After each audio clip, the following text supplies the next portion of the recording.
A deal between Ethiopia and Somaliland has sent waves of debates throughout the region, has even raised questions about the stability of the Horn of Africa and resulted in a similar deal struck between Somalia and Türkiye recently.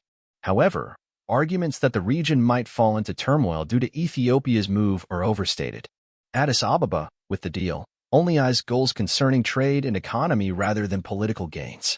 The landlocked country of more than 100 million with an impressive growth record has long been bent on access to the sea to boost its economy further. Ethiopia's quest for access to the sea is deeply rooted in historical injustice, economic imperatives, and regional stability consideration, an Ethiopian diplomatic source tells me, indicating that the country's ties to the Red Sea and the Gulf of Aden can be traced back to the Aksumite kingdom. With the change in the region brought about by the colonial era and Eritrea's endorsing independence from Ethiopia in 1993, Addis Ababa lost its connection to the waters.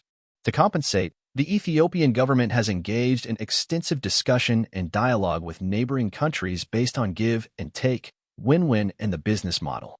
The Memorandum of Understanding on January 1st leased 20 kilometers, 12 miles, of coastline in Somaliland, a territory that Somalia says it owns, even though the northern region has enjoyed effective autonomy since 1991, is one of the many moves Ethiopia has pursued for trade concerns.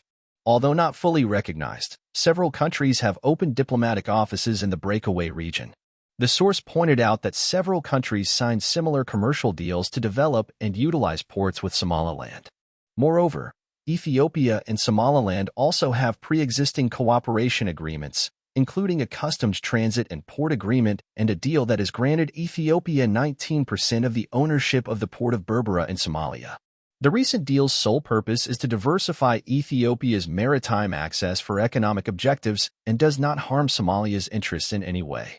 Thus, any bigger political ambitions and claims that Ethiopia is trying to annex part of Somalia are highly unlikely, while the recent developments have to be read from a trade perspective. It should also be remembered that nearly 3,000 Ethiopian soldiers are stationed in Somalia as part of an African Union peacekeeping mission fighting militants from al-Shabaab, an al-Qaeda affiliate.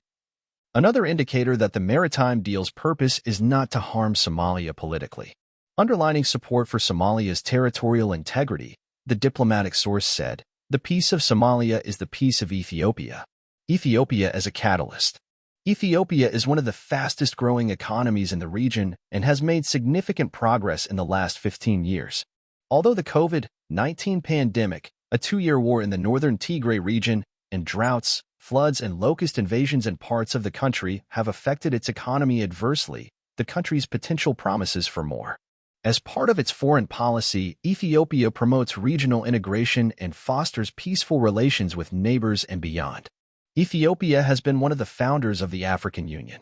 It aims to enhance cooperation and trade, especially in the Horn of Africa, which has experienced repeated conflicts and feeding humanitarian crises in drought-prone areas.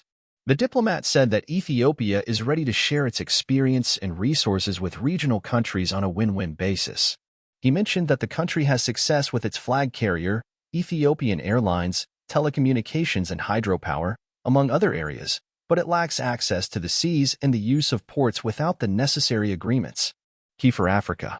Conversely, arguments that Turkey's military and energy deals with Somalia are aimed at Ethiopia are unfounded.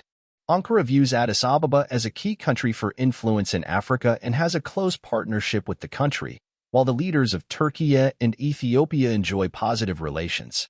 Turkish businesses have become one of the largest private sector employers in Ethiopia, with approximately 200 Turkish companies. It is estimated that the total investment volume surpassed $2 billion. In 2021, Ethiopia and Türkiye also signed a water, military, and financial cooperation agreement during a visit by Prime Minister Abiy Ahmed. Somalia may have used the recent deal with Türkiye as a balancing act against the Ethiopia-Somaliland deal and caused a war of words. Yet, Ankara's purpose has been only strategic. It aims to foster ties with Mogadishu while continuing to have a mutually beneficial relationship with Addis Ababa. Dialogue between countries in the Horn of Africa will be crucial in the upcoming period to avoid misunderstandings, reach win-win deals, and spread cooperation throughout the region, which has endured enough years of turmoil and conflicts. With access to vital global trade routes, it is time for the Horn to realize its potential and open the way for prosperity. Ethiopia has to make clear it solely aims to trade, and Somalia should take a step to find a way to cooperate for the ports and give access to Addis Ababa in a manner that will also financially benefit Mogadishu.